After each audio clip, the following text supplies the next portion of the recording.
योग में स्थित मनुष्य के लक्षण।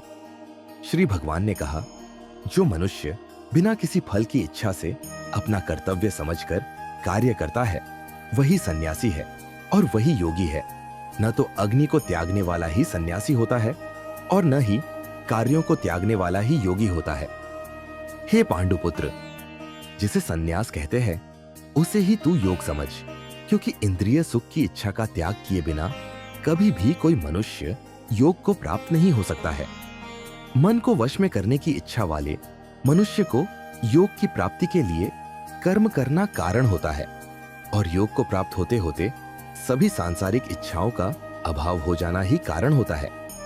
जब मनुष्य सभी सांसारिक इच्छाओं का त्याग करके न तो शारीरिक सुख के लिए कार्य करता है और न ही फल की इच्छा से कार्य में प्रवृत्त होता है, उस समय वह मनुष्य योग में स्थित कहलाता है।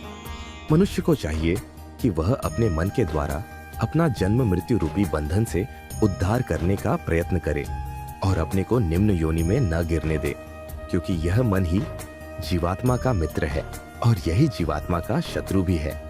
जो मनुष्य मन को वश में कर लेता है उसका वह मन ही परम मित्र बन जाता है, लेकिन जो मनुष्य मन को वश में नहीं कर पाता है उसके लिए वह मन ही परम शत्रु के समान होता है।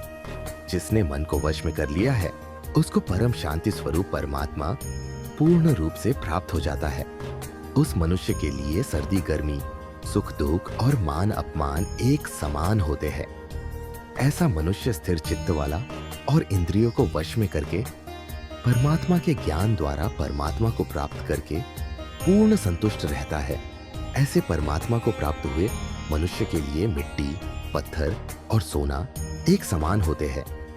ऐसा मनुष्य स्वभाव से सभी का हित चाहने वाला, मित्रों और शत्रुओं में, तटस्थों और मध्यस्थों में, शुभ चिंतकों और ईर्ष्यालुओं में, पुण्यात्माओं और पापात्माओं में भी एक समान भाव रखने वाला होता है। ऐसा मनुष्य निरंतर मन सहित शरीर से किसी भी वस्तु के प्रति आकर्षित हुए बिना तथा किसी भी वस्तु का संग्रह किए बिना परमात्मा के ध्यान में एक ही भाव से स्थित रहने वाला होता है।